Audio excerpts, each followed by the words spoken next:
Hey, real quick before we jump into this episode, I just want to say something real quick, and that is one that this man on this episode is, as you'll hear, one of me and Josh's absolute favorite musicians from one of our absolute favorite bands.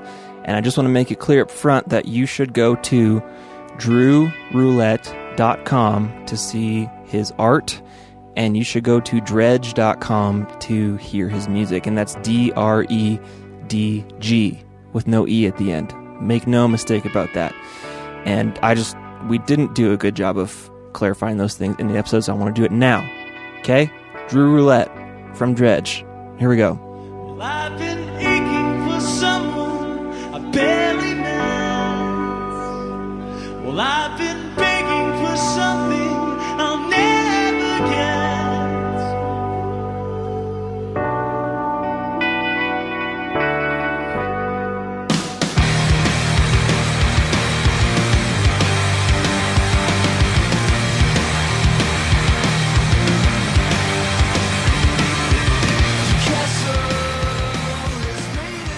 Oh, man. Yes! What the hell was that? I'm excited. Good. I am That's too. why I was yelling. I probably just woke my kids up, but it's fine. So, Andy, I've told you this in person before, but I'm going to say it again for the sake of our listeners.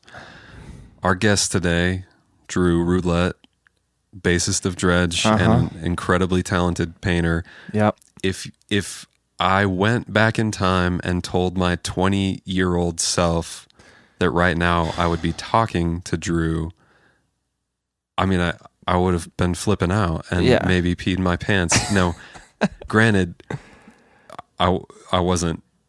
I was still excited, but not nervous the way I would have been as a younger person, because time and age helps us recognize that people are just people. Mm-hmm. And but still, it's like in a sense, you and I have both spent many hours with something that this man helped create. Yeah. And that's significant. Well, and beautiful. And he is in the band who is my favorite band of all time. They've written my favorite album of all time, which contains my favorite song of all time. So right. That I can't even. Yeah. And to be clear, we are recording this part of the episode after already talking to Drew. Already. And I can't believe that we did that.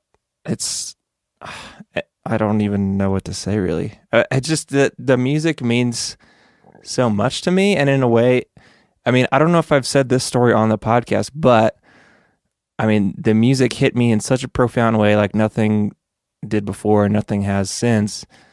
And because of it, I got so obsessed. I got on an internet forum to talk with all these other nerds who are obsessed with Dredg, and they introduced me to ambient music. And so it's because of Dredg that I am living the life that I have now, which is really crazy to think about. Yeah. Yeah, absolutely. Not even a real stretch. That's like absolutely what happened. Yeah. And so I will say, well, yeah, I mean, Dredg, you introduced me to them, and I'm glad you brought that up. I wanted to clear that up too. Right. They did hit me at such a formative time of life when, frankly, I was exploring new. It was almost the period when I was first breaking out of Christian pop music, and listening to music that was actually good and creative and interesting. But I think it was the combination of course, the music being good, and I referenced this in the interview, but yeah, the music is good, but also there is a story and a lore and a mystery to Dredg, where every album is more than just an album, and like way more. Yeah, it's almost like a whole puzzle and a story, and it takes some time and effort to even understand what each of them are about. And I would say, go ahead. I was just gonna say it means a lot. And you understand, I am just so not a lyrics guy. I don't give a shit about lyrics 99% of the time, but I've listened to these albums and these songs so much that I am able to get into the lyrics, and especially because of how they tie into, the concept of each album and the visuals accompanying each album. Like I said, for the most part, I couldn't care less about vocals, and not vocals, but lyrics. I'll care about the way a syllable sounds in a word before I know what the word is. But with these guys, the lyrics are the most meaningful thing. Here's a thing I want to share about Dredg, a existential crisis that they caused me to have. I think I've probably told you this story, Josh, but I've really had a problem with church for a long time, and I remember being at a Dredg concert here and just singing these songs at the top of my lungs, putting my hands in the air, and then at some point in the show being like, holy shit, this is what I'm supposed to be feeling in church. This is what they want me to feel for these songs that they're playing. And I've never feel that in church ever. But so I don't really know where I'm going with this, but that was one of my first existential. Is that an existential crisis? Am I using that word correctly? Sure. Okay. Yeah. But it's a question of your existence and what it means. So yeah. Okay. But it's just there's very few musicians, bands, pieces of art that I get into in that way. But when I'm into it, I'm into it. And I felt one of them's Limp Bizkit, one of them's Limp Dredg, Bizkit, Crazy Town.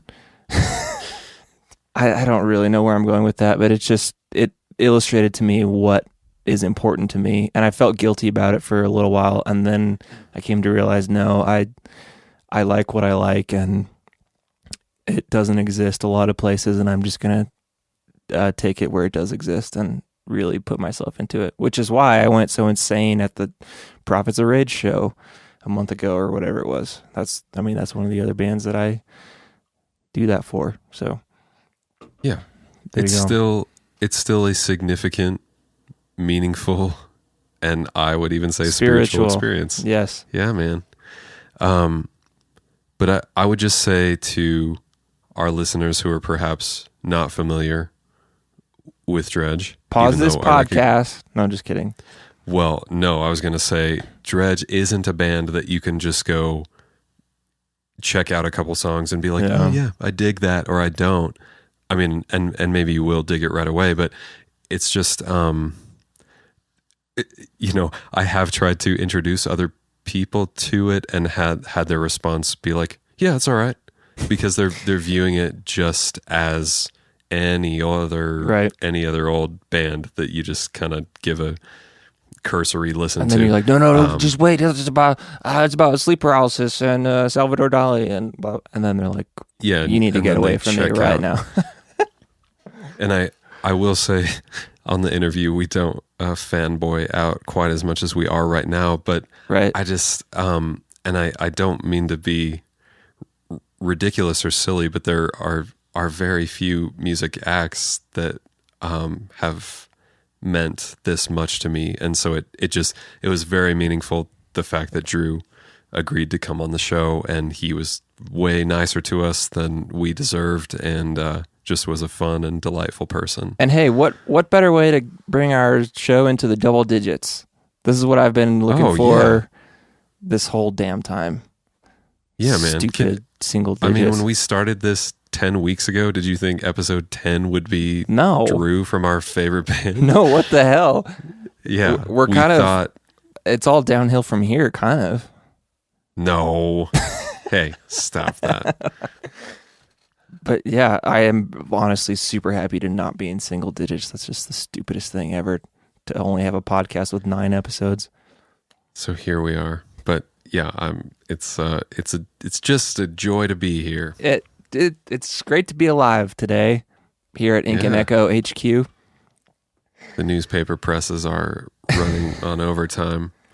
And actually, here there are some things for people who are Dredg fans and understand what we're talking about. There are some things Drew says that I think will be very enlightening to their current situation.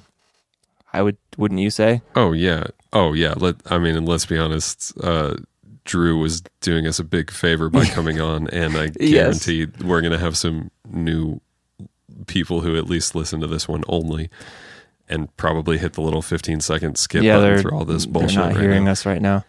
All right. What? Hey, Dredge fans, me and Andy are great guys. We got to pitch them all right now. No. Our show's really good. Please stick around. Stop it. Well, Josh, I'm signed to a label now, and I can now say who it is. Yeah, thank goodness. Thank goodness. Let's hear it. That I can say it or that I'm signed. Oh yeah, that you can say it, because I've known for 26 Decades. weeks or something. And you've been all secretive and cagey about it, like a little bitch. No, okay, the label is Bad Christian. And if I had applause queued up, I would use it, but no, I just have the ding. So it's the Bad Christian music label thing, and it's really good.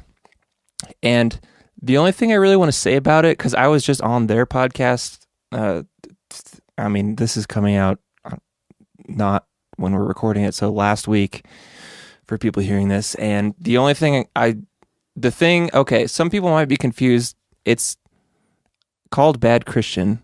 I wouldn't really call it a Christian label because they didn't really care about that. They just cared about the art I make. Plus, the art I make has nothing really to do with the Christian music industry, and nor should it. I just really like them as people. I like how they treat independent music, and they have a lot to offer me. And I think I have some things to offer them. So it's just a good thing. And I've been listening to their podcast for 2 years. I know how they do things and what they do, and it's just really good. Plus, they're the guys from Emory, and I've been listening to Emory since I was in college. So that's a weird thing to all of a sudden be working with them. I mean, okay, not only am I here I am interviewing Drew from my favorite band of all time, and joining up with another band that I really, really like, that I listened to all the time in college. Like, if I had to go back and tell myself that, like you said, I would be just totally confused. Yeah. But, the only other thing I want to say, I've said that phrase too many times, but just, they are a label comprised of Christian human beings, but there's no rules. There's nothing I could do or say that would put my career in jeopardy. And that's the reason that I like them. So yeah, it's completely the next logical step for you, for your music career. And for people who don't know BC music or Bad Christian music, it's a unique scenario in which, I mean, you're going to be exposed to a new audience, and it's wholly advantageous to you and very different from any other sort of contract you would have at another label. It's very much in my favor, which I know I've said on a previous podcast. Just I have far more control than I think a standard label thing would do, and it's really, like I said, it's really a value add for both sides. I think that one of the things Matt Carter has mentioned, which I agree with, is just that I've built up my career basically pretty passively, and he's excited to take what I've done and put some active work on top of it and just see what happens, which is cool, because I'm not gonna, I don't have time to do that work, and he's excited to do it, so that's great for everybody. Yeah. So right. So there you go. Yeah, man, it's gonna be good. Yeah, I'm excited for you. Okay, should we get on to our sponsor here? Let's hear it. Okay, this is a big sponsor for a big podcast, so here we go.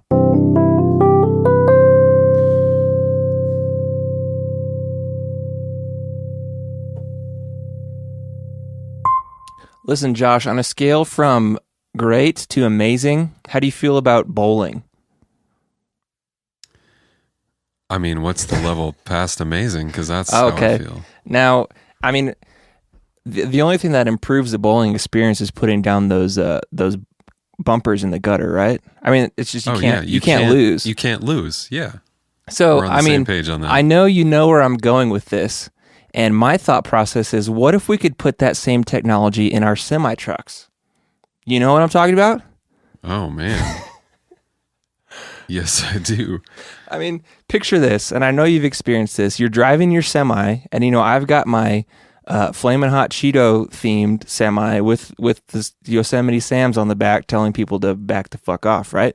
So I'm driving it, and you know what I'm talking about. It's late at night. You're coming up a steep pass, and then you start going down, and you've got all this momentum. There's no one else on the road. You know what you need in those moments, Josh? Please tell me. You need semi slammers. That's what you need. Okay? So what semi slammers are is, when you've got that freeway to yourself, you're going downhill, you deploy your semi slammers, they come out from the sides, you relinquish control of your vehicle, you could slam down the accelerator, and you just wildly careen out of control. You're bouncing off the sides of the canyon.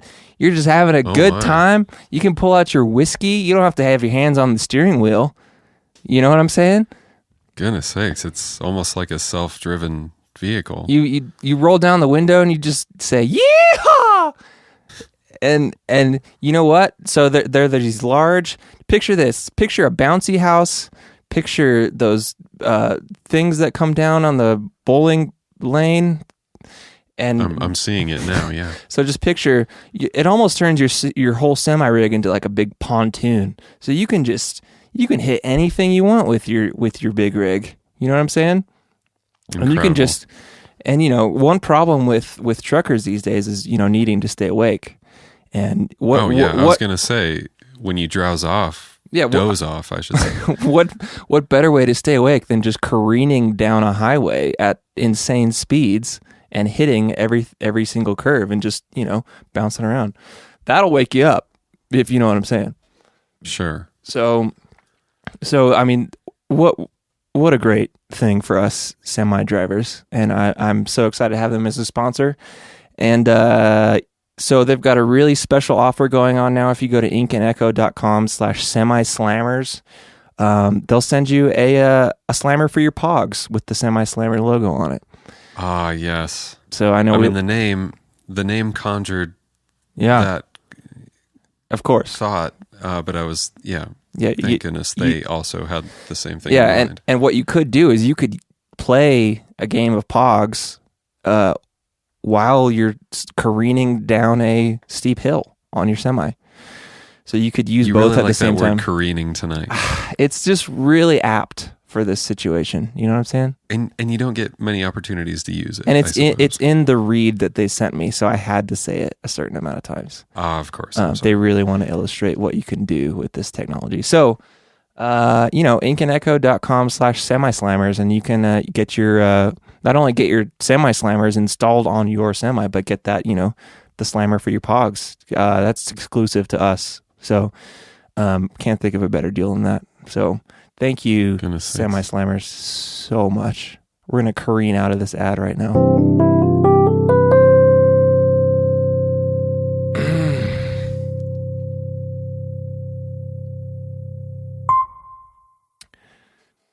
All right. And on that note, let's get on to our talk with Drew.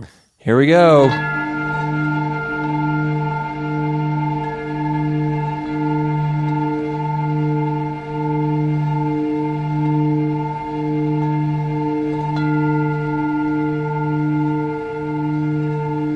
Okay, hi Drew.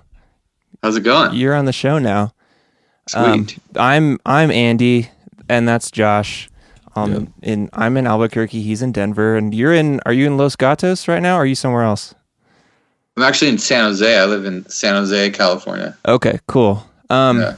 I'm going to start this with sort of an apology, and I want to see if you remember something I did to you 5 years ago on the internet. Yeah, I've been waiting for you to apologize for this. I'm sure. Okay, so Dredg played July 27th, I believe, or 28th in Albuquerque, New Mexico at the launch pad. Right. And Good old Launchpad. yeah, you were with Fair to Midland and the other band. Damn it, the other band. Oh, yeah, I forget who it was. But basically, here's what happened. You guys played. Oh, and full disclosure, you guys are my favorite band of all time, so I'll say that too. But you guys played, and at some point in the set, you took a hit from either a pipe or a joint or something on stage. Right. And then I tweeted later that night or the next day, I said, Dredg was awesome, Gavin was beautiful, Mark is the best, Dino is so strong, and then I said, but Drew is an idiot. Draw. Now, granted, Andy was a little more conservative at that time in his life. Yeah, towards the old. I do not give a Oh, shit. that was like an anti-drug reference? Yeah. Well, what's funny is all I said was, and Drew was an idiot, and then you responded to me because maybe I tagged Dredg, or I surely didn't tag you, but you responded and said, why am I an idiot? And and then I just felt immediately terrible, and I deleted the tweet, and I never responded to you. And this is the first time, we're speaking after that 5 years ago. So I apologize, Drew. You know what, dude? I'm still an idiot. So Well, it's all you're good. not an idiot for that reason, so I'll take that off of you. Right. At least we're on the same page there. Yeah.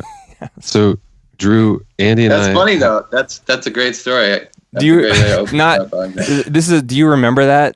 Why would you remember that tweet? But do you? No, I kind of do actually. Now that you mentioned it, there's a little part of my brain that held on to that memory for God knows why. The angry guy in Albuquerque that you didn't know why he called you an idiot. Yeah, the wound has been open this whole time. Drew, so yeah, Andy and I have been to a number of Dredg shows over the years, and I promise we're not going to just dwell on this the whole time. But you've always seemed like the most I'm going to say accessible member of Dredg. Of Drew. The most accessible member of Drew, because not that the other guys are assholes. I have no idea what they're like, but I just noticed they kind of recede very quickly back into the green room and hide, while you would usually stick around and talk to people, which, we always appreciated. Right. Would you say that is mostly true? Oh, definitely. I mean, I'm definitely more social and yeah, I just, you can't just hide the way you are. I don't know why that is or whatever, but I just, I like the environments. It's like I just like getting out there and meeting people and stuff. And maybe since I do that, I give those other guys the freedom to jump into the shadows. But Well, I don't know if I was in that situation, I would be the guy retreating. And I always appreciate people, being the front lines of having to deal with people. So I'm sure it works well in that scenario. Sure. I mean, we're all the same human beings out there, we're just trying to enjoy the experience, and I just think that's part of it, so. Yeah. So I have been following your art for some time now, not as long as I've been listening to Dredg, but I guess I first became aware of the fact that you were such an active painter around the time that Catch Without Arms came out, because you did that whole series of pieces for that album. Yeah. The ones that all fit together, and just thought that was really cool, and all the little clues that went into that album and the treasure hunt and stuff. Hey, do you know that on the Traversing forums, I figured out one of the clues for the treasure hunt? Really? Which one was that? I was responsible for the word pebble at some point. Oh, that's right. Because there were a bunch of pebbles. There was some code that I figured out how to decipher, so it said something about a pebble, and that was my contribution, and I was very happy about it. Right. There was part of the treasure hunt where I buried something, and I used a bunch of these small pebbles to kind of lay on top of it. So if anybody had seen, it's kind of like the old Shawshank thing, look for the rock that doesn't fit kind of thing. Yeah. Right. Sorry, I didn't mean to derail that, Josh, but I had to claim that for myself. But, back to the artwork, but for the Catch stuff, that was like a collaboration between Gavin and I. So we'd each done like 50-50, of all that artwork, which actually spawned from Gavin and I had met in high school in art class, and we had did this drawing back then where like we had a face and he did one side and I did the other. Oh, So I that's don't know. cool. I guess it just it kind of spawned from that. But Is it his style? so, yeah. His style is a little more pencil, if I'm not mistaken. Is that right? Sure. Yeah, I don't know. It's I've tried to describe his style too. It's very I don't know. It's hard to describe things like that, but definitely he's more etchy, I guess you could say. Yeah, that's a good word. But he was responsible for the angel devil really? icon kind of thing. So which ended up kind of being the most powerful piece I think out of that series. So that was a great contribution for sure. Interesting. I kind of thought because of the colors in it that it was yours. I always feel like I identify your stuff because of the crazy colors in it. But now I know. Yeah, I don't know. I mean, maybe he was playing off me. I think, during that whole time we were kind of passing them back and forth. So sometimes it'd be halfway done and he'd get it and kind of draw his things in there and kind of try to match the style of it maybe. That's so cool. I actually was thinking about Catch earlier today and I'd never really thought about it before, but was there any reason why the cover was so sparse but then there was so much artwork behind it? What was the reason there? It kind of looking back on it, I think we kind of made some mistakes in the sense that there was a lot of great artwork done for it, I think. And, and none of that was really included because we kind of went with this one agency that they were called Morning Breath. They had done some really great work with some other good bands, and we kind of just let them have their freedom because they had won some awards and stuff like that. So that they came back at us with just some images, and that happened to be the one that kind of stood out. I think we were kind of at the same time kind of it was kind of like a reflection of El Cielo in a sense that we wanted something kind of loud and brash and not so eerie or mysterious, Sure. Yeah. So you must have given them the symbol though, because the symbol has evolved over time. I mean, that's one thing that I've always messed around with. We found that symbol back in the beginning of the band, and it comes from like a Chinese symbol. It means which means to change, right? Yeah. Right, because it resembles a chameleon, which I always thought was cool. So that in itself has adapted over the years. Coincidentally. I love that idea that the symbol of change is changing, and it just keeps changing. So cool. Yeah, with each new record, try to come up with at least a new style for it. Do you have a favorite iteration of it? I know it's weird. Like lately, it's been changing so much. It's almost like evolving into like a being, which is kind of weird.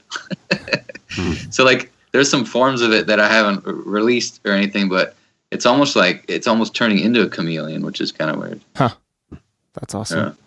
Yeah. Before Andy hijacked my comment there, I was curious about your painting. Well, I was just going to say, I feel like you have definitely grown in both honing in your own particular style and your skill level has increased over time, because I keep an eye on your website and it seems like you're very productive. For one thing, you put out some at least several pieces a month, it seems like.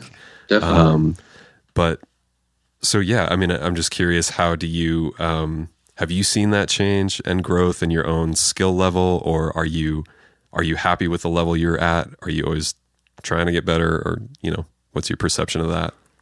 Definitely. I mean, I think it's a lifetime craft of mine. It's something I've always been passionate. I think it's being able to look at it, kind of back on it, my journey at least now. It's nice to see how the things that I have learned over the years, or in the ways that I have changed, have kind of been the exciting things about it. You know what I mean? So I think just the idea that there's tons of room to grow and keep learning new stuff all the time, that's so exciting to me. But I definitely noticed style change over the years for sure. I think I've weaved in and out a bunch of different styles, and I don't really know where that comes from, just inspiration from other artists or whatever. But yeah, I mean, it's with social media, it's kind of easy to scroll back through your life nowadays. But so I'll go back and look at my old art, and I still, of course, enjoy it, but become more judgmental over time. Yeah. Sure. How'd you come up with? But definitely. Sorry, I was gonna say, how'd you come up with the idea to do the mystery paintings? Was that like a creative tool, or was it just for fun? Because it seems like it could be a way to get yourself to do things. I don't know if you have an issue with creative output or all, but it seems like a good idea to get yourself doing things. Right. Thanks. Yeah. I mean, it's great to see how it's like played out. It really gets me to try new things, which I really like. I mean, and people like collaborating. I like collaborating because it's nice to not have to start from nothing, you know? Right. So when someone gives me like just some kind of hint at something, I can go, oh, okay, well, you know, let me see what I can do with that. Yeah. But, you know, actually it's funny because it spawned from, or the idea came from a clothing company that they put out these mystery bags, and you like, so you spend like $100, you get like $200 worth of stuff, but you don't know what it is. You just give them your sizes, you know? Huh. So I thought that was such an interesting idea, and I was like, man, I don't know, and it just somehow transferred over to my art. I was like, well, what if I gave them kind of a reason to at least open up a communication with me that way. Yeah. That way, these people that you know, I'm in a sense working with, you know, I don't know, it creates kind of just a conversation, which is nice, and I think that has drawn people to it, you know. Yeah. Have you ever had someone come back and be like, this is not what I wanted? Or are people cool about it? Right. I don't know. There's a couple that I look at and I'm like, oh man, this came out kind of weird, but I kind of like it. I don't know. I just, at this point, you just got to roll with it, you know? Yeah, totally. That's awesome. And so I have noticed, well, a couple things, at least on your website, it seems that pieces sell out very fast. And so in that regard, I'm curious, in building up to your art show last year, did you kind of hold some things aside and keep them off the market, so to speak, so that you could present a large body of work? And then did you sell all that stuff after, or how does that work? Yeah, definitely. I think I spent like a good half year to a year on that show I did with my friend Colin from Circus Survive. Last year we had a show on September 11th, and you know, he contributed half, I contributed half, but I think a good 6 to 12 months I spent and didn't showcase any of that stuff until the show, or try to sell it until the show, because you know, that's kind of a deal you have with the gallery where Sure. where you get to show your stuff, and it's kind of nice unveiling. It's kind of nice keeping it under wraps until then. But so that, you know, the idea was to sell it through the gallery first for that show, and then whatever pieces I had left, I would then try to sell on my own afterwards. Nice. I mean, I don't know. Sometimes the pieces take me a while to sell. It's weird. It's, you know, it's really the content or the imagery in the painting. I think like sometimes I do some creepier stuff and it has a hard time selling, and sometimes I do this really like whimsical kind of fun thing, and like somebody, you know, like a bunch of people like hit me up about it, you know. So the soccer moms like it. Yeah, like I did some sheep painting for my aunt last month. It's like a sheep made out of like yarn. Yeah, the yarn balls. Yeah, so that one is like, awesome. A bunch of people were just hitting me up about that. It's kind of funny. It's got a great texture to it. Yeah. What did you don't like my dying infant stuff? Like, you like my woolly sheep stuff? What did you call the woolly sheep? Because your names are always super funny. Oh yeah, they're always puns. Yeah, right. That one was it was a wool in sheep's clothing. Nice. Yeah, it's stupid. And would you say, I mean, at least early on, is the majority of your art following, that's a terrible word, but because of Dredg fans? I mean, is that the way people find you, or do you have sort of a separate name now, so to speak, at least where you live as just an artist? Right. It's hard. It's really hard to step outside myself and answer that. But I think definitely most of the people who are familiar with my work, you know, have listened to the band or have come from the band. You know, I definitely wouldn't, you know, have all the I definitely wouldn't have as many people interested in my art if it weren't for Dredg. That's for sure. Yeah. Sure. Do you ever feel a little maybe frustrated is too intense of a word, but just do you ever feel frustrated being like you're just defined as the bass player from Dredg, and you're like, well, I'd like to be defined as something more than that? Does that ever frustrate you, or do you ever get in situations where it's kind of annoying? Nah, I don't know. I mean, I think like, first of all, I'm really proud of that. So yeah, I think like if anybody says that, then I'm that feels great. But there's some times when I just want to like, be myself. If it's running into some old friend or something, and or somebody that just like wants to talk about Dredg with me for whatever reason, I'm just like, can't we just hang out and talk about right fucking caterpillars or something? You know what I mean?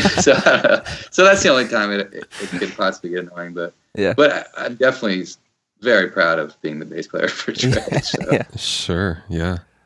So I am curious, are you able to more or less live off of your art at this point, or do you have to have a more typical day job to sort of supplement that as well? Right. I have a couple different jobs I bounce around doing. The art definitely is a huge part of my income, and yeah, I work really hard at it. And I think I'm in a place where I struggle to get by every month, but it feels good for me. I think like it's just really put me in a place where I can really like just kind of analyze all the resources that I use or whatever things I really need to outweigh and stuff. Yeah. I don't know. That's getting a little deep, but no, hey, that's what this show's all about, Drew. That's the commission piece you did for, I cannot recall the company, but it was a large wall piece in the their mural lobby, I believe. Yeah. Oh, nice. I think you had said it took like 400 hours to conceptualize and do. That was incredible. How did you end up getting that gig?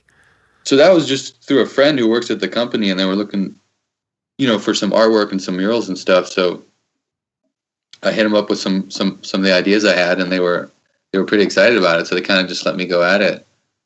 Nice. But that was a really fun job. It was like in a lobby, and there was like a night security guard that had to sit at the desk every night, and I would go in there, after dinner until like 2 or 4 in the morning, and sitting there painting while this guy's like just sitting at the desk like the whole time. So it's kind of funny. We kind of developed a relationship, but that was a fun job for sure. That was my first like kind of tech mural gig. So yeah. Have you done more since then? What's that? Have you done more things like that since then? I did a couple more for them. I helped my friend paint like this cafe. Not so much mural work though. Okay. But definitely interested. With bigger pieces like that, do you come in knowing exactly what it's going to do? Like you've drawn it on a small scale, or are you kind of freewheeling it, for lack of a better word, in the moment? Right. I think I tried to freewheel it as far as I could until the client really wanted to see more detail. So Gotcha. But ended up being for the better because that piece that I did was so detailed, at all these like little inner working cities and all these like shells and kind of stuff. So, and one thing I didn't take into account was like the roughness of the wall, how hard that was to kind of paint and draw on. So if I was trying to like conceptualize on the wall, I think that would have kind of been a pain in the ass. So it was so much better that I had this whole like fully drawn out detailed thing that I just projected on the wall. Oh, cool. Right. So I did have it all finished out. Yeah. Nice. Is there anything relating to art that you have not done yet that you would like to, whether with working with other mediums or with a particular client or something? Or are you pretty happy doing what you do? I don't know. I'm always looking for like collaborations and stuff. I love working with other people. I think I always learn so much in that atmosphere, I don't know. I definitely more mural work. I'd love to get some more mural work. I think the next thing for me though is having a solo show, which I have never done. So I think hopefully that'll be on the calendar in the next couple of years for sure. Nice. Yeah. So your brother does photography too, right? Yeah. Is he still doing that? Yeah. I very distinctly remember that. I don't remember how long ago, but that series of like dead hooker photos that he did. Were you kind of part of that too? Those photo shoots? I don't know. Some of them, I've always been in and out of his stuff over the years. But, so yeah, the real reason I ask is like, what? I mean, growing up, what was there something that got both of you guys into doing art in different ways that you really liked that your parents did or whatever? I don't know. That's a great question.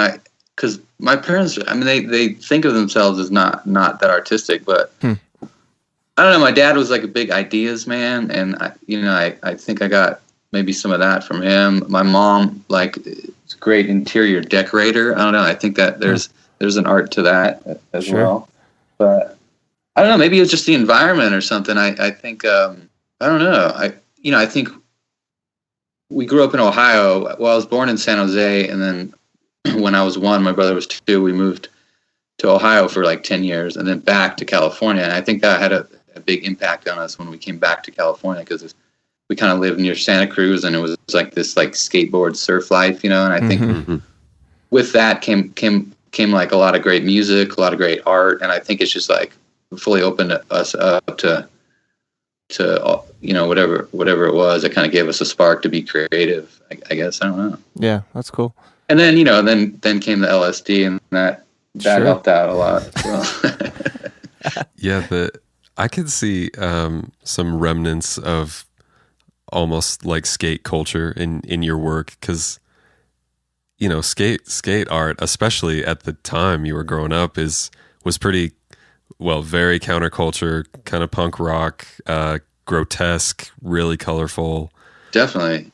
Oh yeah, definitely huge inspiration. I was definitely a skate rat growing up, and so many great artists, and they had so much freedom to kind of just be unique in their own way. If they even were like a shitty artist, it would look great on the bottom of a skate deck or a shirt, right? Yeah. So I think that like that whole culture just was so open to the arts that's why it thrives so much. I don't know, maybe. So the LSD part of it. When did that start, and what role now does psychedelics or just other types of drugs? What role does that play in art for you? Right. It's become like more of an influence or just inspiration than actual like the fuel or anything. Yeah. I mean, I think like, I haven't taken LSD in a long time, but I first started experimenting with it in high school, and kind of did throughout high school, and then a little bit into college, and then stopped. But I don't know, there's just something about the culture I've just always been drawn to. I don't really know what it is, but oh man, yeah, it's hard to describe. Just my passion to it. But I don't know. There's just something about like hallucinations, and there's just like other realm that's just full of answers in the most simple, kind way. I don't know. I really don't know why I'm so drawn to it, but I definitely use it a lot in my art for sure. Sure. So at least from that answer, you don't use it anymore, or any other hallucinogens? I mean, perhaps weed, that's not a hallucinogen, but you know what I mean? Right. I took mushrooms a couple months ago, but I barely do that anymore. I haven't done LSD in a long time. Gotcha. Yeah. But there's like DMT. I've smoked a lot of that. That's a great hallucinogen. I guess, admittedly, I just assumed when I see you post on Instagram on Halloween that says Tabby Halloween, right. You got your it's like, all right, Drew's tying one on for tonight. He's gonna see some shit. Well, I mean, to be honest, I do have like a tab sitting in my dresser staring at me. But last time I did that, the pancakes got mad at me. So oh man, I am curious about the fact that a couple things. So what about marijuana? Is that something you regularly use? Oh, right. Yeah. Oh, daily. For sure. Okay. Are you able to paint while you're high? Yeah. I mean, I think that's why I do it. Pretty much kind of just it lets me just zone out, and kind of just, okay. I don't know, I just become more focused on the details. I think, at least I bullshit and tell myself that, but that's the way I feel, I think. Yeah. Well, that is fascinating only because as someone who has used marijuana only a handful of times, it's amazing to me that the focus specifically for, doing something manual with your hand and being able to maintain, structure and clarity of the lines and stuff is really interesting to me. Right. Well, it's also a pain reliever too. I mean, I'm sure that has something to do with it, where if I'm doing something for 8 hours a day, I'm just staying medicated, right? Yeah. It's just a stamina thing. Yeah. And this is kind of the last thing I'll say about your art, and then we can move on. But there is a theme in almost everything. There's kind of a third eye, or at least an eye. And also, I would say a darkness, but also a playfulness. Right. Obviously, your titles are almost always kind of playful and silly. Definitely. But also there's definitely some depth and even vulnerability of some darker sides of life, I would say. At least that's what it makes me think about. But as far as the third eye stuff, I mean, where does that come from as far as your philosophy on life and just the things that you think about?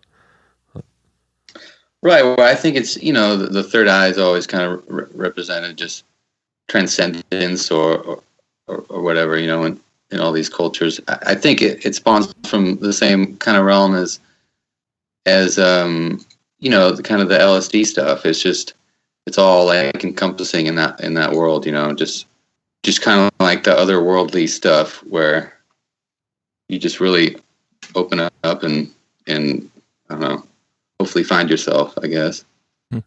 But yeah, I mean, I think all my paintings are kind of have this duality. It's just like, I think it's just like anything in life. It's like it's all just one big duality. It's just a constant battle between the light and the dark, and I don't know. I think it just comes out in my paintings more, sometimes it comes out more, sometimes it doesn't, but I think it's just kind of like it's just the overlaying duality of life, I guess. Would you say that you and Gavin, like specifically in Gavin's lyrics, kind of agree or really see, pun unintended, eye to eye on that idea? I mean, just because it's specifically with like Pariah, that album seems like Gavin was really just looking at the religious side of stuff, just which I don't know. Would you tie those two things together, or do you and Gavin see things slightly differently or really similar, or how does that work? I say we probably see things similar. We're soul buddies in a sense that we spent more than half our lives together, growing up together, doing the same thing. I mean, I could probably be safe to say that most all of us in Dredg have the same ideals, I think. But. Yeah, cool. Are there any artists, living or dead, in particular, who you really admire or aspire to? I mean, obviously with El Cielo, there was a large Salvador Dali reference, but yeah, sure. I mean, hopefully everybody loves Salvador Dali. One of the more bizarre artists of our time. I mean, he definitely is a standout for me, for sure. I mean, of course, looked at books upon books. It has been numerous of his galleries, seen most of his work, I think. But definitely a huge inspiration. I don't know. A lot of these modern artists are so great. You got your night shows or your bone throwers or whatever. Oh yeah. But for me, I've always been like kind of like a Van Gogh guy. There was just something about his suffering and all the work he's done. And I've read. He did those letters with his brother. He would converse with his brother back and forth through letters, and they just put out all these novels where you can read all those, and just fascinating stuff. So he's always been a big inspiration of mine as well. Wait, so speaking of El Cielo and that painting, I mean, one of my favorite things about that album is the layering of the concepts. So the painting runs through it, but then so does the sleep paralysis story of it. Right. I mean, how does that come together? Is it like Gavin says, let's do sleep paralysis, and you say, well, let's do Salvador Dali, and you're just like, you both just kind of say, okay, yeah. I mean, is that how does that even come together? Who has those ideas even? Right. I mean, honestly, that came from an idea that I had where I wanted to make a concept, because it's all about the concept, right? I think like Dredg was always huge Pink Floyd fans, and I think with every record we like to have a concept. It just kind of helped us focus, I think, or like give us another thing to be excited about, another way to like showcase our creativity, maybe. Yeah. But after Leitmotif, which was just a story about a traveling man, I had this idea. I was like, man, what if you made a record to a painting? Just so when you looked at a painting, you can like kind of see all the elements of the record within it. And so then I started searching, and I wanted something that was also like very well known to maybe the college culture, or just like kind of the younger culture, something that is very recognizable. So someone would be like, oh yeah, I've seen that in a dorm room, right? I've seen that. Somebody has that as a poster, you know what I mean? Right. So I started looking around, and Dali came up and saw most of his stuff, but then it wasn't until I had seen a poster of the Flight of a Bee Around the Pomegranate, in somebody's dorm, and I was like, oh, that is the perfect painting. And I started looking into it.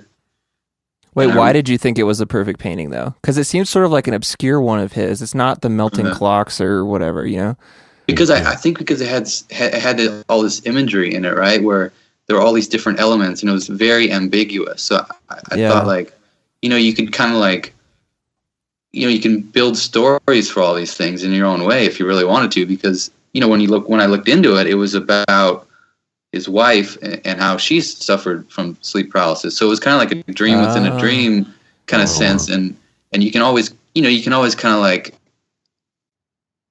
define a dream kind of any way you wish in a sense. Sure.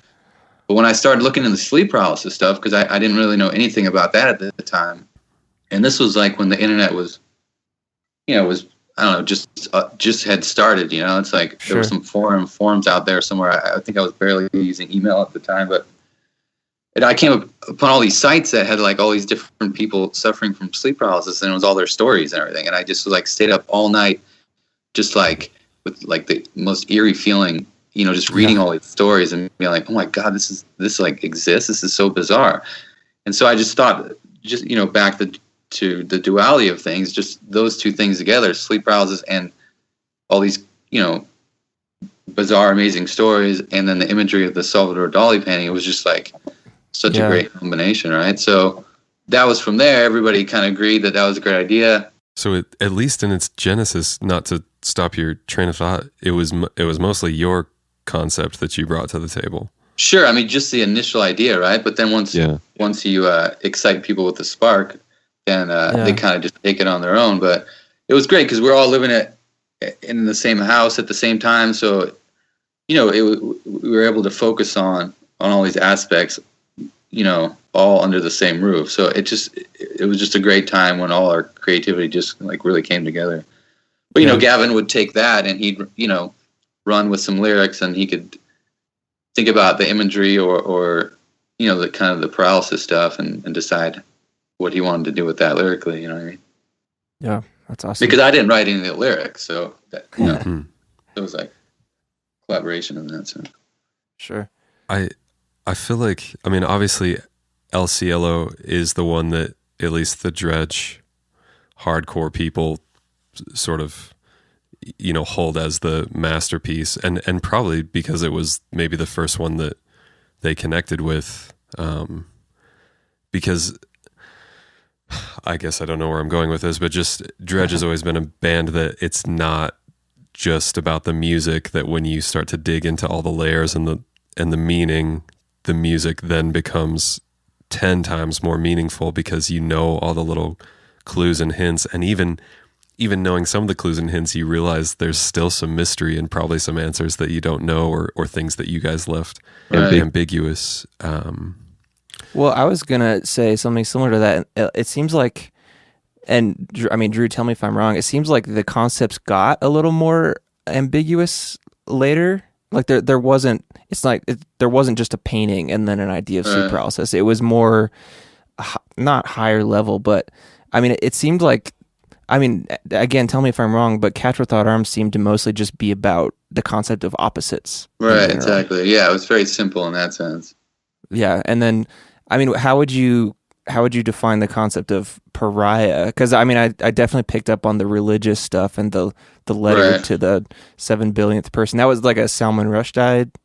It was just story. Right. It was an essay that he had written in kind of an answer to John Lennon's song "Imagine." Right. Yeah. So in the end, it was kind of all inspired off that Imagine tune.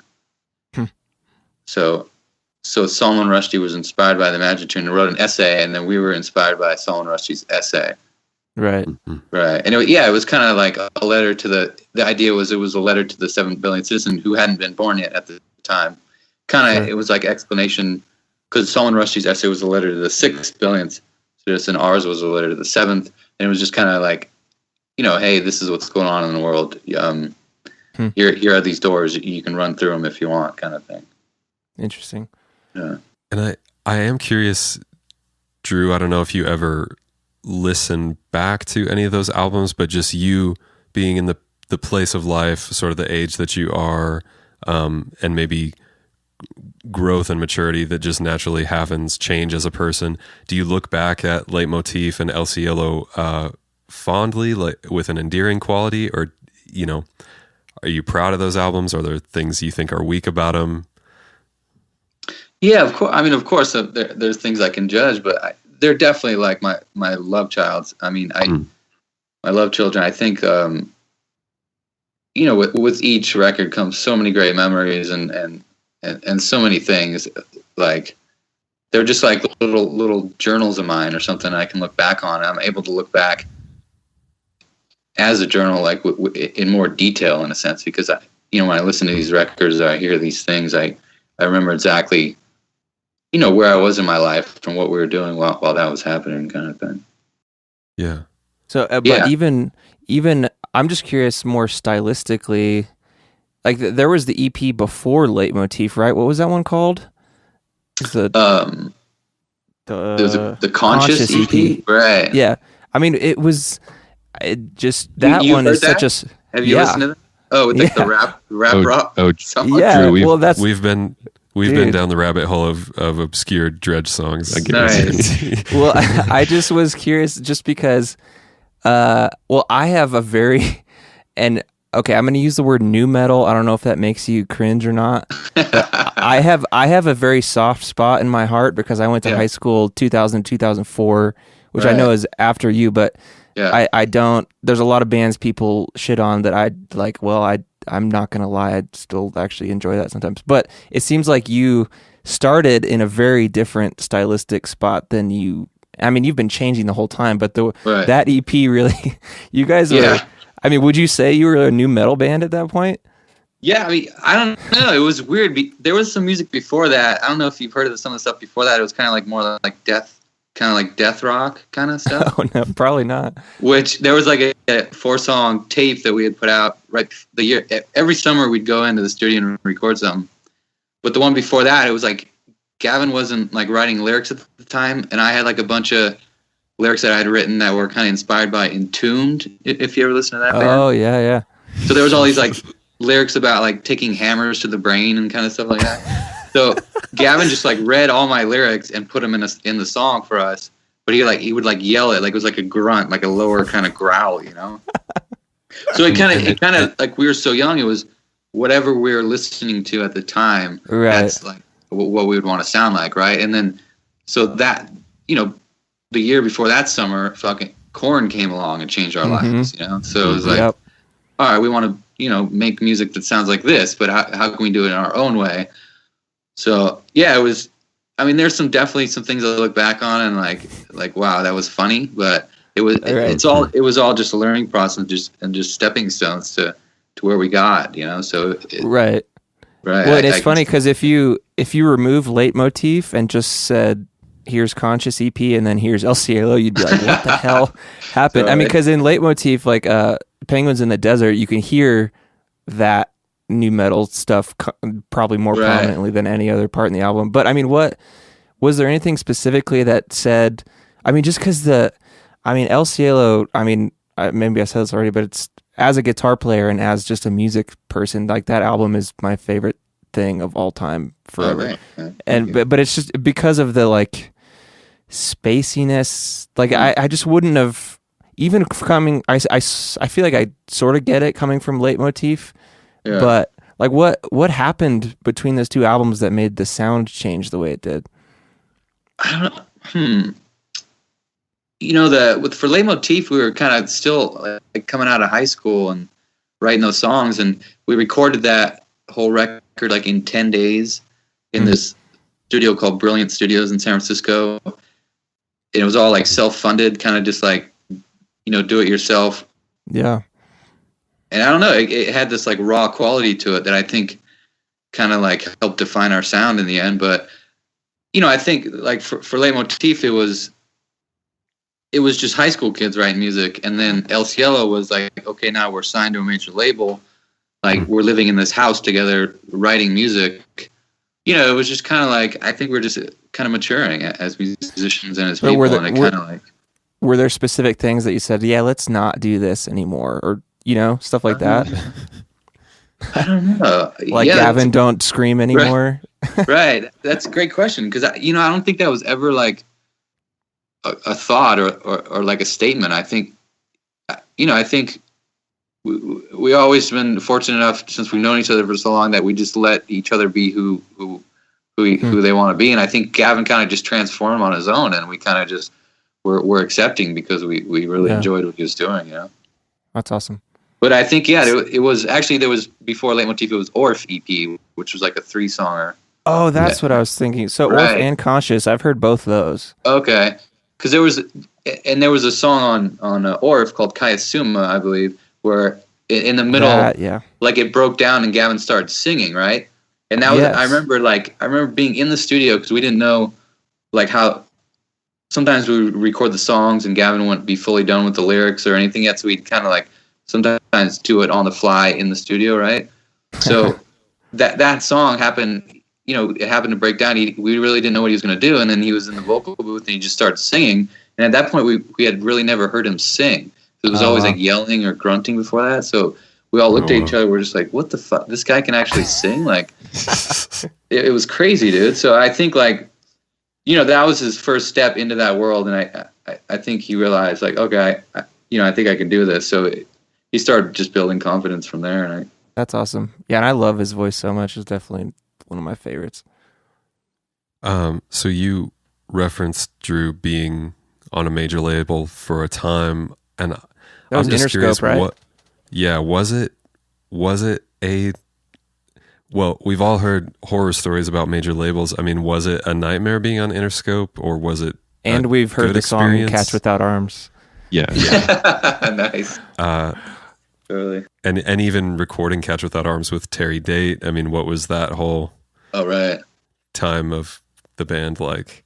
Yeah, I mean, the major label ended up being, I think, a great experience for us because we were kind of this artsy band that kind of just slid under the map, or slid under the door in a sense. That they had all these other major acts that they were like stressing over or worrying about sales and stuff, and we just happened to just get right into this little nook where we could just hang out and just be creative, and they kind of didn't worry about us, because I think Interscope, they were good in the sense that they had so many huge acts that were making so much money that they could afford to like sign these smaller artistic acts, and maybe hoping that one day they would be more successful or something, but at the same time helping them look good as a company, right? Because we can't forget they had bands like Primus and Helmet and things like that, right? So they've always were a great label. So it was a great experience for us. I think we got the funding we wanted. We were able to make some great videos and some great records with some great producers that we probably definitely wouldn't have worked with otherwise, like Terry Date, like you said. Yeah. Who was a blast to work with. I mean, oh, nice. Just like we chose him because obviously he works with the Deftones and Pantera, and those were two of our favorite bands. So just like hearing Pantera stories just like was enough, dude. It was gold. That is actually encouraging to hear. So at that time, and I'm sorry to ask about finances again, but this is just so interesting to me. Was there a period where you guys were able to quote unquote live off of Dredg for a time, or have you guys always had other jobs apart from it? Yeah, I mean, I would say till up to like 5 years ago that we were all living off Dredg. That was when I sent that tweet. That's what killed it all, right? Well, no, and the reason I asked that is because, of course, as a 18 or 19-year-old, when I discovered Dredg, there's just this assumption that, if a band is signed, they are not millionaires, but that's their job all the time, and they make enough money from it. And they've just obviously learned over the years that some bands who are signed are incredibly poor and really struggling to get through each month. Totally. I mean, yeah, thankfully for all these documentaries that are coming out now, or just, everybody's got a friend or somebody that's in a band now, and they've all got those stories, to struggle. Sure. For sure. And wait, so there was...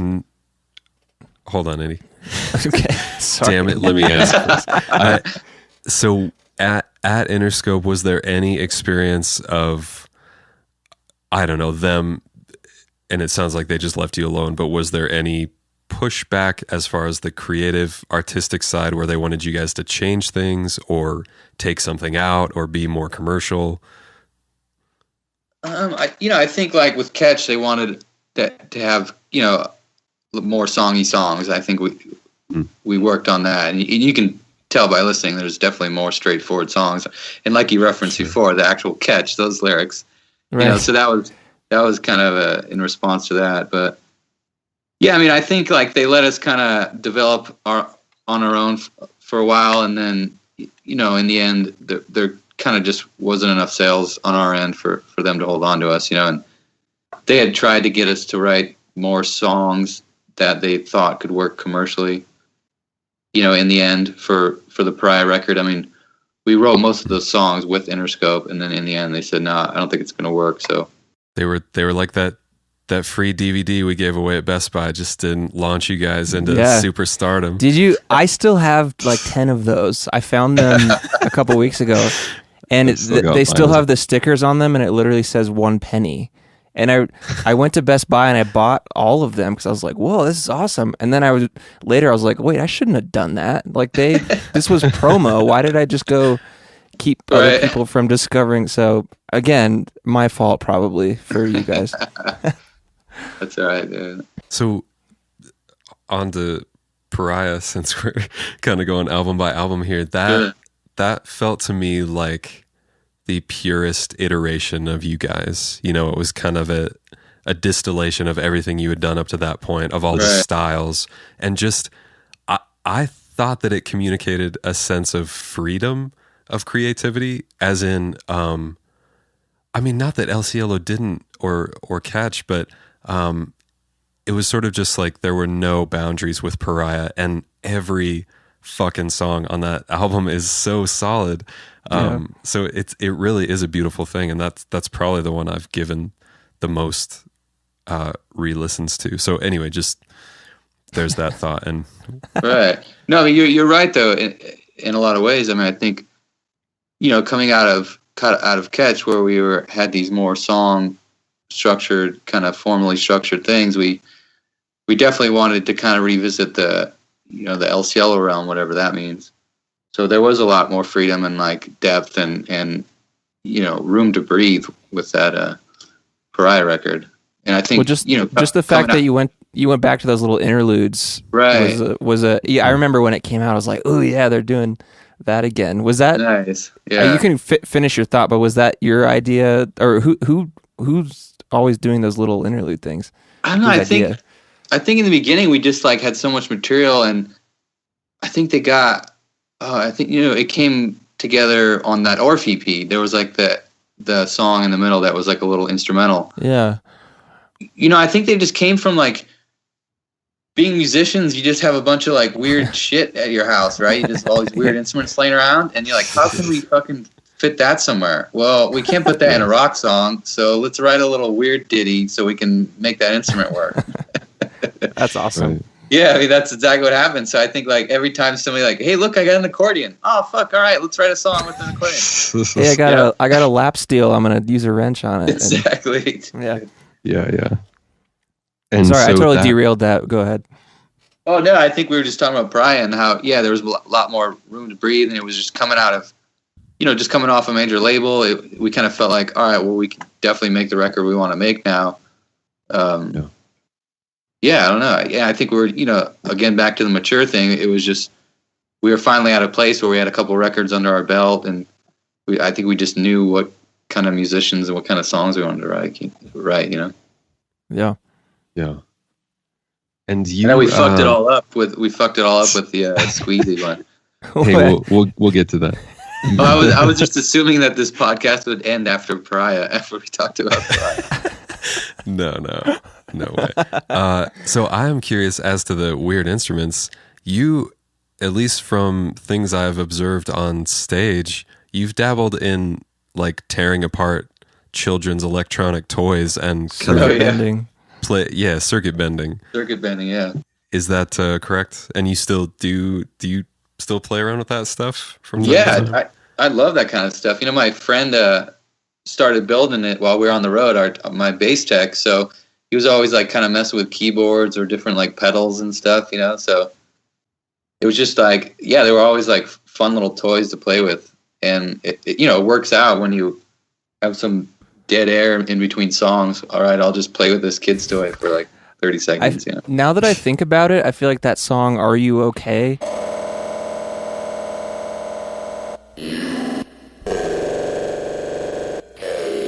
is like an exact if you took one of your paintings and turn it into a song, because it's such a silly concept, but the music is sort of dark, and the fact that it's saying "Are you okay?"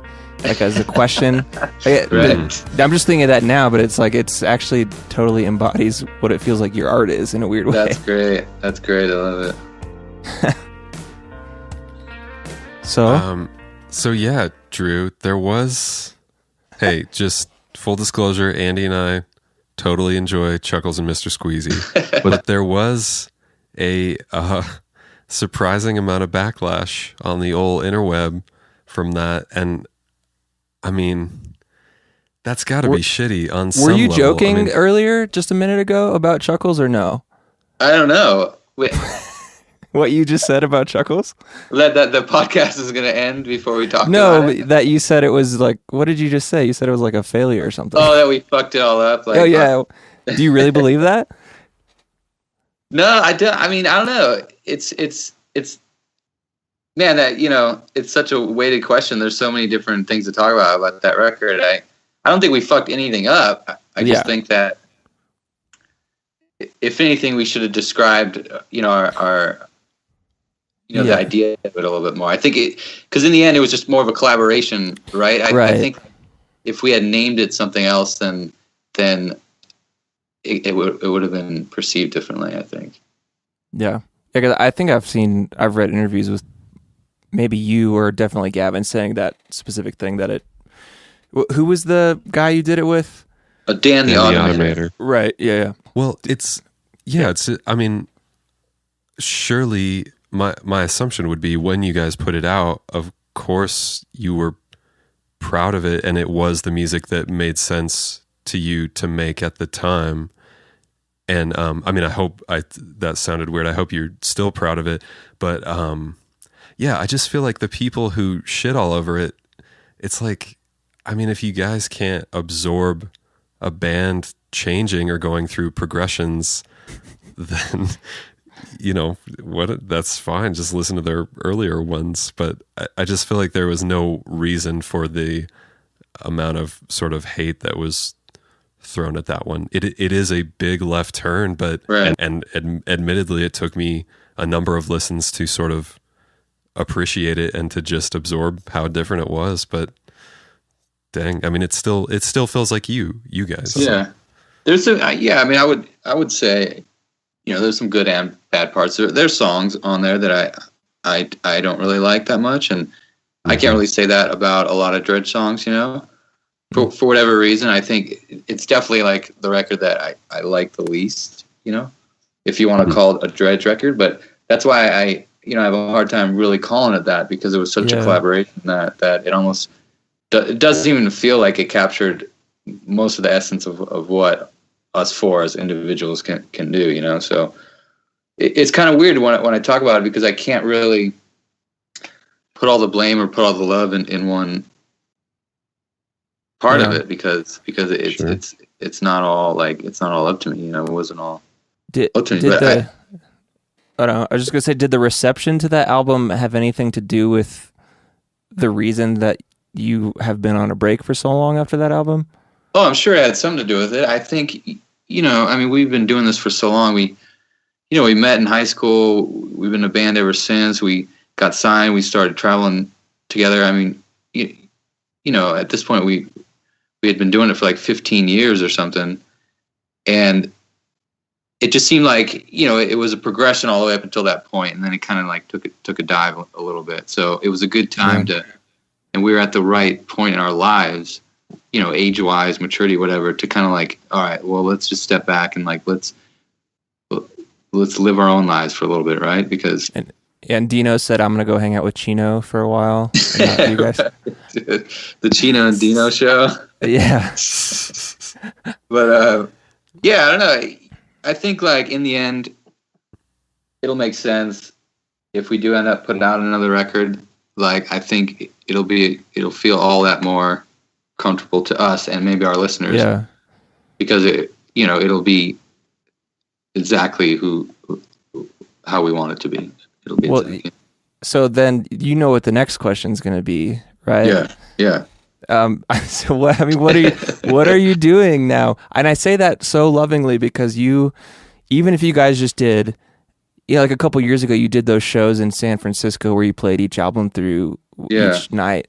Like, there's only a handful of bands that if you just even played one show, I'd like fly anywhere in the country to see it. That's awesome. So I let you guys do whatever the hell you want, but like, what are your plans, if any? And be as specific as you possibly can. Sure. Yeah. I mean, actually we all got on a conference call like a month ago, and we hadn't all been on the phone together for like 5 years or something, 4 or 5 years. Right. So that felt really good. I mean, we all tried to get on the same page, and, I think we're all excited about the idea of making new music and playing some more shows.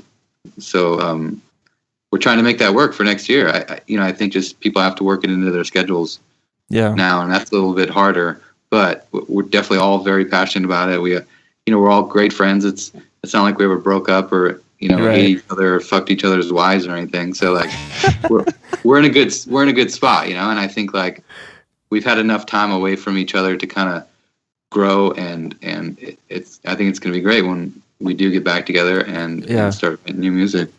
It's so funny to me because it's kind of adding to the lore of Dredg, because you're gone for such the right amount of time, and then you just pop back up and you're like, here's the Catch Without Arms vinyl, and everyone's like, what are you guys doing? Which I love it. I hate the people who are like, I don't want a vinyl, I want a tour. Or what? I'm just like, I will take whatever you give me, and I'm not going to complain. But I am interested to know what you think about the future. I mean, wouldn't it be great to just one day you wake up and like, oh, here's a new Dredg record? It's like, wait, what? Oh my gosh. That would be the perfect thing you guys could do. Right. I'll just say that. Yeah. I mean, that's my goal. So. Okay. That's Drew, the quote all the blogs are going to say from this podcast. Drew's goal is to, any day, you could release an album. But I mean, isn't that great when artists do that nowadays? It's like all this hoopla and like setup. Like, I think Tom York said that a couple months ago. Like, he's like, I'm sick of all that shit. Just all the hype, all the like advertisements, all the lead up. Just fucking put out a song and shut the fuck up. Yeah. Drew, I am curious. What is your? I mean, granted, you seem like a pretty laid back person and not someone who maybe dwells on criticism, but I'm curious, what is your relationship to fans now with social media? And, you know, does anyone tweet at you and say you're an idiot anymore? I mean, I guess there's not much interaction. You know, I think like I manage some of the stuff on Facebook, but we don't get that many messages. It's not like people are like, I mean, we'll get the occasional like, hey, come play our wedding or something like that, or like, you know, when are you guys coming to Mexico kind of thing. But yeah, I don't know. We're such like, you know, we're so mysterious or whatever that we don't like really respond that much. So I think like you said, it's the allure of it. I don't know. It's just, I don't know. I guess like we come from the old school in a sense that since we were a band before all this internet stuff, it's kind of never really like grabbed onto us or something. I don't know. Well, isn't it weird? Like even the whole treasure hunt thing with Cats Without Arms, like I don't think you could do that anymore. I mean, you'd have to do something very different. And it's weird that was only, I mean, what, 7 years ago? That's can't be right. Oh shit. 10 now. 10. Yeah. Damn it. That's, but even still, like just the fact that you can't, things are just changing so much more quickly. Like you can't even put out a physical CD package anymore. Or I mean, I don't know what you could do, but I mean, you're right. It's just I mean, every day there's something new. Something dies and something's born every day. Right. It's crazy. But we're depending on Dredg to figure out how to navigate it. You're going to be our guide. And Drew, do people ask you dumb questions wanting to know about your gear and the pedals you use and the basses you play and stuff? And maybe that doesn't bother you, but Andy is a musician for his job as well, and he gets a little weary of gear questions. Right. You play in an instrumental band, right, Andy? Yeah. I'm freaked out that you might know that, but yeah. Well, no, I mean, I've been listening to you guys' podcasts, so I'm familiar Have you really? with that, yeah. Oh my gosh. I had to get a vibe for us. Make sure we weren't shock jocks. Like, what is this ink stuff? What are all these echoes? Yeah, that's right up your alley, though. Well, with the echo, it makes sense why you were talking about that dolphin video game last week. Right. Oh gosh. Well, I mean, after your answer to the previous question, I'm just glad you responded to my email and agreed to do this. Hell yeah! I mean, thanks for having me. Yeah. But yeah, do people ask you questions about your gear though? Yeah, sometimes it doesn't bother me. Not at all. I think, but you know, with being a bass player, I don't know. I guess I don't have that much gear, you know. But. Plus, your big hairy toes are all over it, so people probably like right. I do YouTube videos, and people get mad if I just wear flip flops. Even like I'm like, what you really care? I'm in my own home, and you tell me what to put on my feet? Like, screw you. That's funny. Okay, Drew. Last question, and then we will let you go. You guys have toured a number of times with Deftones. Do you have any Chino stories or just ridiculous things that happened on Taste of Chaos or anything? Yeah, I saw the Taste of Chaos where you guys played. You were the first band on, right? That was such a weird bill. Right. It was you guys, Thrice, Atreyu, As I Lay Dying, and the Deftones. It was weird because there was a switch in the middle of that tour where we were the first band on. No, how did that work? We were the last band on the small stage, which you know how it alternated between the, but they was right next to each other. So like like a band would play on a shittier little PA, and then a big band would come on the really big PA, and then it was weird how it did that. But we were the last band on the small stage at first. And that was better because then we would be right before the Deftones on that. But then we got bumped because Thursday came on, so we got bumped to the first band. Oh no, I forget. Oh man, I'm when I saw you in Denver, you were definitely the first band on the big stage. Okay. Yeah. Oh, at Denver, was that at the Fillmore? Mm-hmm. Man, that's such a great venue. Yeah. I'll tell you what though, our first tour of the Deftones, it kind of took a couple days to like break the ice, and kind of like I think you might be familiar with that, but it's just, sometimes it takes a while to like kind of just meet everybody and kind of, let your guards down or whatever. So, and, we were the underdogs. We were the smaller guys. We always looked up to the Deftones. So just trying to play it cool, not to say anything wrong or fuck anything up, But I think we were out in Florida and we had just played the House of Blues in Disney World maybe or something. And we were coming out to the parking lot. At this point, we really hadn't exchanged much yet. But I think we were all pretty trashed coming out, and I had picked up a cone, and it was like one of those bigger cones, that like kind of like waist high one, like swinging it around, just being a drunk idiot, just like your tweet said. Then I let go of it, and it goes directly through our van's window and like smashes our band van, right?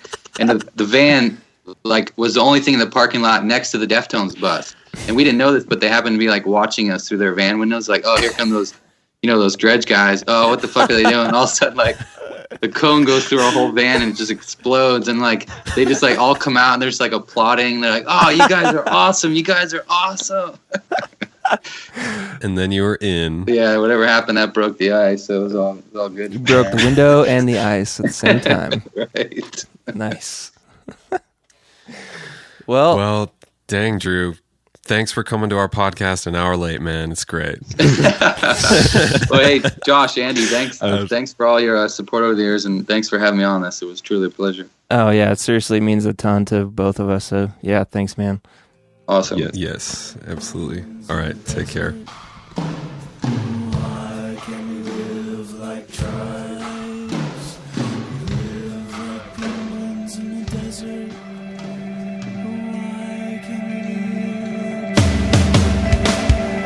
Andy, we just live like penguins in the desert. Just kidding. No one's going to get that. Please don't leave that in. Okay, sure. Please I definitely don't. will not. No, stop. Take it out. I'm going to cut it out of the file I sent you. No, you. Yes, Josh. Let's not live like penguins in the desert. Let's instead. Why don't we live like tribes? Why can't we live like tribes?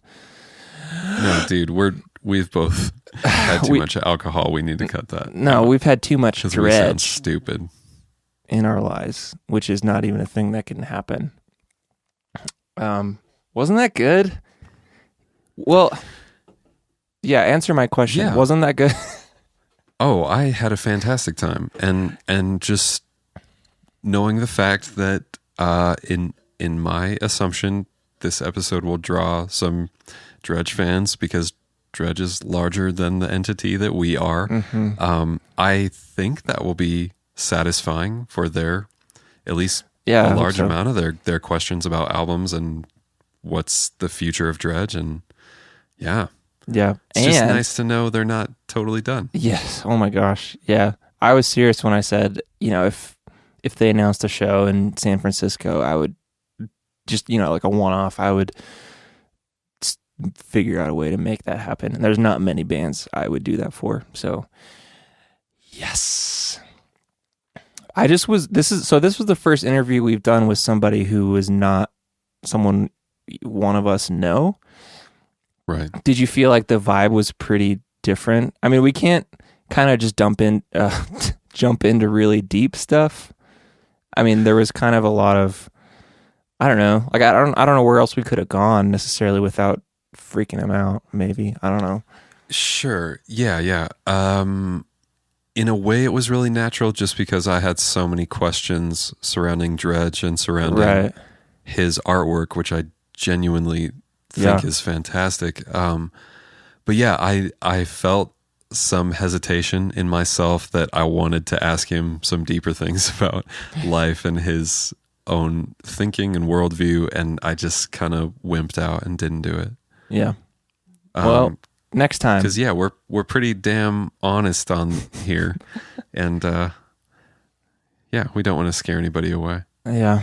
Well, speaking of honesty, let's talk about something honest that someone said to me on my YouTube channel. You ready? Let's hear it. I am ready. Internet comments, what can I say?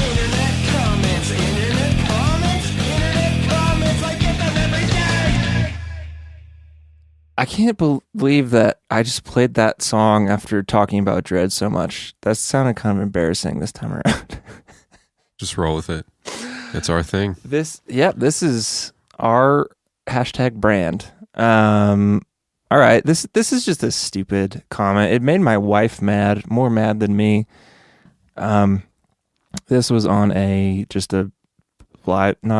one of my performance videos on my YouTube channel. He just said, like the song, don't like the shirt though. Rock on, Andy. Such a roller coaster of a comment. Wouldn't you agree? So he likes the song, great. Don't like my shirt. Ugh. And then rock on.